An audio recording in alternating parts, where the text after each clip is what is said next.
What's up everyone, it's Endymion, and currently the new Indiana Jones film has been officially released in theaters, which stars a lukewarm, defeated old man that watches as the girl bosses do the fighting. So it's basically like every other modern Disney movie these days. According to reports, Indy 5 needs to make around $900 million in revenue in order to break even due to reshoots and script changes severely affecting the film's production. And based on the projected box office results, Indy 5 is about to become Disney's latest box office disaster, with the film only being projected to make around $65 million in the opening weekend, with the film's budget sitting at $295 million, which is almost $100 million more budget-wise than Crystal Skull, which by the way made around $100 million plus in its opening weekend over a decade ago. So things are not looking good for Lucasfilm and Disney, because once you add marketing costs to its already colossal almost $300 million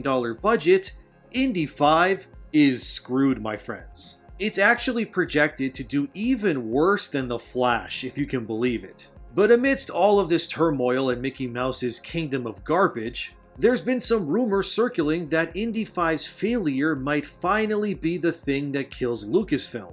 According to industry insiders like Cameron Pasha, who regularly shows his findings over on Overlord DVD's YouTube channel, as well as tons of rumors on Twitter and everything else, it's being reported that Disney is finally getting rid of Kathleen Kennedy. After having destroyed basically every IP in Lucasfilm's Hall of Fame from Star Wars, Willow, and now Indy, it seems the top executives at Disney are finally being given the ammunition they need to take Kathleen out back and put her down for good. According to Cameron's insider at Lucasfilm, who goes by Sparrow, who has accurately exposed many of Disney's inner circle troubles, like theme parks closing down, shows getting removed from Disney Plus well before it's announced, and more, Sparrow has confirmed that the state of Lucasfilm's office is complete, utter chaos.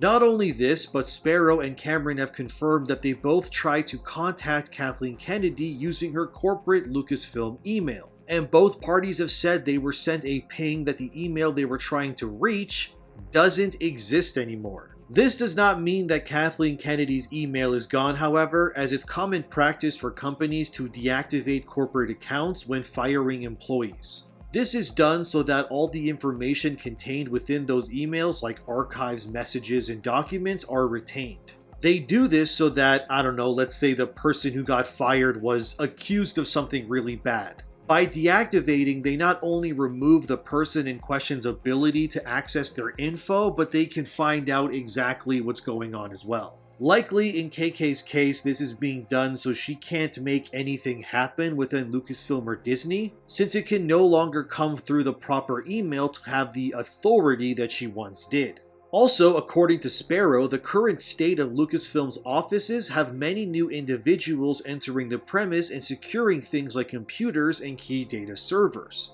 These individuals within Lucasfilm are being called by Sparrow the 5 Horsemen of the Apocalypse, as the rumor that Lucasfilm and Star Wars as a brand getting sold might have something to do with this. As if all of this wasn't weird enough, Sparrow also said on Lucasfilm's corporate calendar, which contains all the deadlines for projects and when meetings will happen, has a 2-week period from the day Indy 5 released being blocked off on Kathleen Kennedy's availability. And it's labeled as paid leave, which again strengthens this bizarre rumor that Kathleen Kennedy's email was not only seized, but she's been placed on paid leave as well, so she's fully out of the offices and cannot interfere with any investigations. And to really sell you on how badly Indy 5 is doing under Kathleen Kennedy's leadership, when Crystal Skull released, it made the equivalent of $141 million in today's money based on inflation. And it made about $750 million at the end of its box office run when it first released. And if you adjust that for inflation based on today's economy, Crystal Skull made around $1.1 billion if it were to make the same money today. Indy 5 is projected to make about a third of that, and even that's being optimistic. And to add more injury to insult, it's also been heavily rumored by these same insiders that the Acolyte's creator Leslie Headland has also been fired by Disney. Why this is relevant is because Leslie was brought in by Kathleen Kennedy to become her protege. to essentially become Kathleen Kennedy 2.0 and ensure all the feminist nonsense Kathleen's pushed for well over a decade now continues its crusade for years to come. But this has apparently all been slashed by Disney's top executives, and Kathleen's feminist future utopia is very likely going to be toppled and reduced to smoldering ash. Ah, I love to see it, my friends. It somehow even gets worse for Kathleen as well, because recently Disney had a massive press conference show for Indy 5's release. They brought out the expensive champagne, invited all the guests, and even had a live orchestra to perform some of the franchise's music. Also in attendance at this conference was George Lucas, who made Indy, and Harrison Ford, and John Williams, who you obviously know as the composer of the Indy movies and Star Wars. All of this was presented by Stephen Spielberg himself, while Kathleen Kennedy stood amongst these industry titans. And the following happened during the live performance, so please watch. There are three indispensable people without whom none of us would be here tonight, and that starts with the person who created Indiana Jones, George Lucas. The person who is Indiana Jones, Harrison Ford. And the person who is the glue to all five of these films that gave us all of our rhythm and all of our melody, the great maestro, John Williams.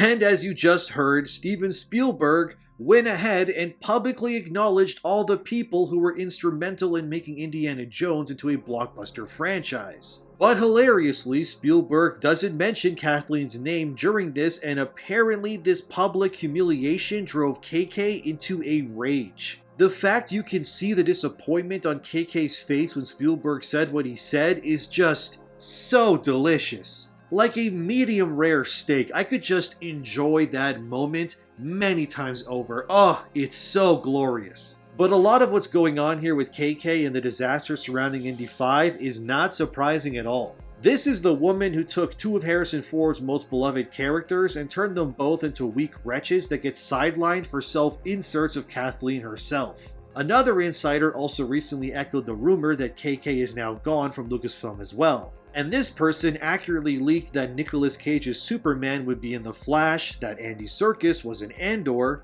and the Harry Potter reboot TV series was happening over HBO Max, or Max, still a stupid name, I'm just going to call it HBO Max anyway. And then there's of course an investigative journalist who's also been leaking Disney's inner goings-ons who said, and I quote, "The word from Burbank is that it was very late night there and that there are factions forming underneath Alan Bergman and Dana Walden, the head of Disney Studios. To say that there are two factions forming that are fighting over this exact issue, whether it is marketing or the quality of the film. It is our understanding based on this source and other sources that we have that Alan Bergman's camp, they are no fan of Lucasfilm as it currently is. The Bergman camp is not a fan of Kathleen Kennedy and is pushing potentially for Kathleen to leave and leave soon. We believe that Dana Walden is potentially in favor of Kennedy staying and in favor of this marketing be damned kind of approach where they say, it was the commercials, it was the trailers, they did not do a good enough job explaining what this film was. We are waiting to see what happens. We do not have concrete evidence that Kathleen is gone, but there is smoke.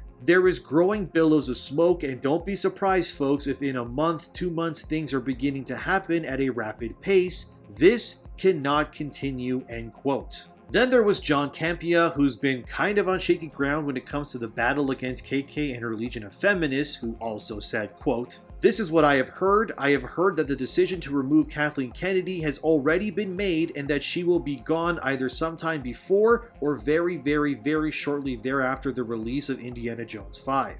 Now I want to be very clear here, I cannot independently say to you and confirm that this is a fact. I will say that one of the two people that have contacted me has a 1000% average on the things they're informed me of. What I have been hearing for years is that Kathleen Kennedy wants to finish Indiana Jones 5 and she wants to continue having Star Wars influence. I think that Kathleen Kennedy may finally sunset her obligations at that point. It will likely be late 2023 and of course plenty can change between now and then," end quote.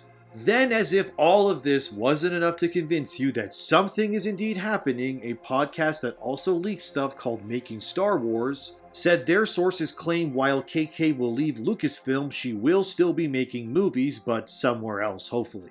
Finally, I want to just quickly touch on The Mandalorian, whose most recent season was about as disappointing as it gets. Recently, that show's creator Jon Favreau came forward with an article titled, "Jon Favreau reveals Pedro Pascal's Mandalorian is not Star Wars' Aragorn after disappointing Season 3. Fans have been very vocal, and for good reason, since Mando himself was sidelined for Bo-Katan. But what pisses fans off more than anything was that Din Djarin didn't end up being the one to lead Mandalore, even when he's the main character. This plot revelation didn't go over well with the fan base, and Jon Favreau explained his reasoning, and I quote, "I think people expected Mando. He had the sword. He's gonna take the throne. He's gonna change from a traveling bounty hunter to Aragorn or something. And you felt like, oh, that seems like where you're gonna go with it, but if you look at the clues, it actually hopefully makes you reach the conclusion of where we went, because if you notice from the first time Din Djarin uses the dark saber, it's heavy for him, even the armorer tells him that," end quote. Unfortunately, Din Djarin could have been the light in the darkness for Disney, a real character that could have uplifted Star Wars into a new age of great storytelling.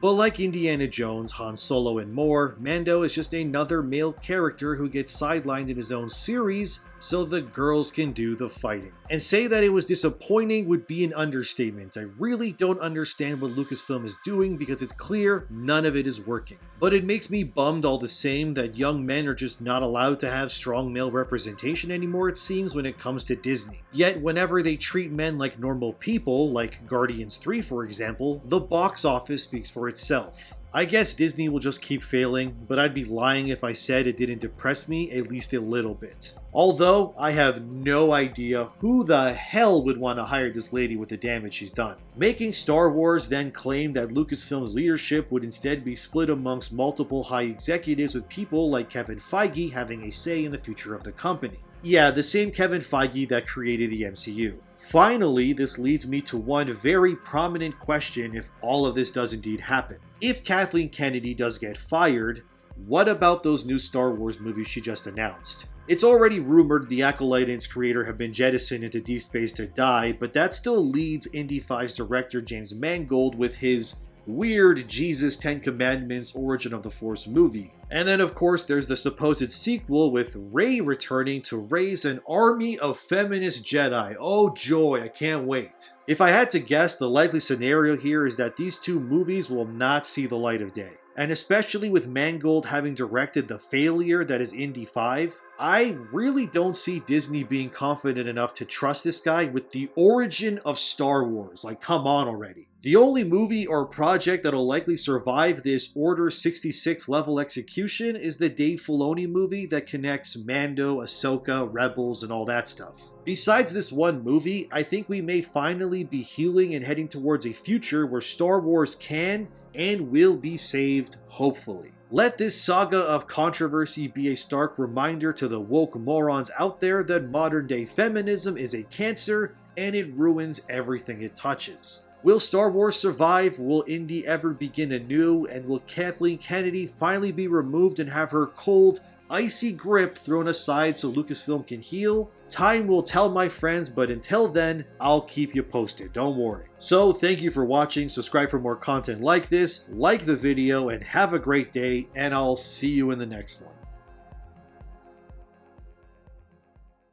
Feel to have lived long enough to see all of your favorite franchises go down in flames. Feels great.